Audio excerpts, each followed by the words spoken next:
Bengal's Uttar Dinajpur as well. Look at this situation.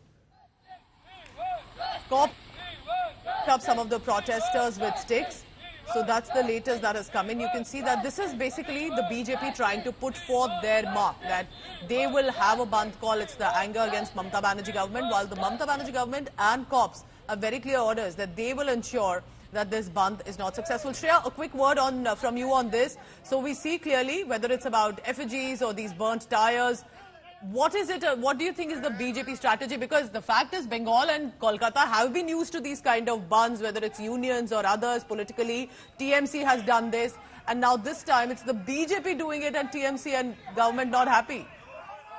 Well, Pooja, essentially the Bandh politics was a culture of the left rule. When the Mamata Banerjee government came in, we at least did not see Bandh politics continue because obviously she was supremely powerful when she was in the ruling government since a very long time. She's already got a third term. But so far as the BJP is concerned, they've definitely seen that this is opportunity for them to spiral into the situation. But just for your understanding, remember yesterday's protest was given under the banner of a Chhatro Samaj. When there were allegations that this was a political protest, the protesting doctors of Ajikar itself distanced from this protest. Even the civil society who was supposed to be a part, they did not come to the protest. So clearly, when we talk about anger within Kolkata, yes, there is an anger in the civil society, but whether they want to connect with another political party in the protest is something that the BJP should also understand and then accordingly schedule their program. So today's Bandh call, at the end of the day, it will be clear that whether at all it was successful. As of now, these are sporadic protests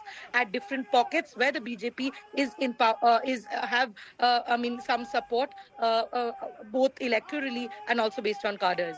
All right, stay on with me, Shreya, because we're constantly getting visuals from different angles. Our reporters on the ground are sending us. Look at this, how the cops drag a protester, and we are told these are mainly from the Bharatiya Janata Party.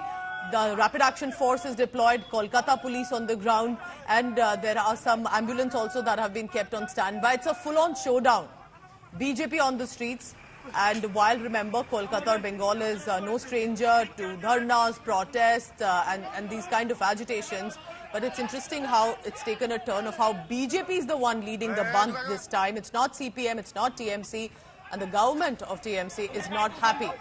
All right, look at that. More visuals constantly. Visuals coming in. This is Uttar Dinajpur coming in. Kolkata police, meanwhile, we are told, has arrested and detained some students and protesters as well. We stay on with these visuals coming in.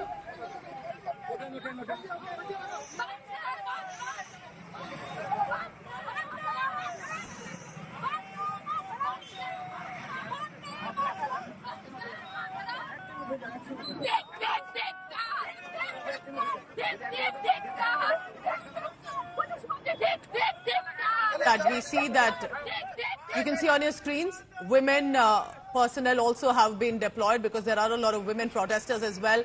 But they are being detained right away. They're not being allowed to even gather. This is, remember, within 24 hours how the BJP has got together to ensure that they escalate protests. Yesterday was a protest at Nobana, which is the Chief Minister's office in Kolkata. It's a VVIP zone. It's the State Secretariat. And therefore, that is where the protest, which turned violent. There were scuffles, there was stone pelting, breaking barricades.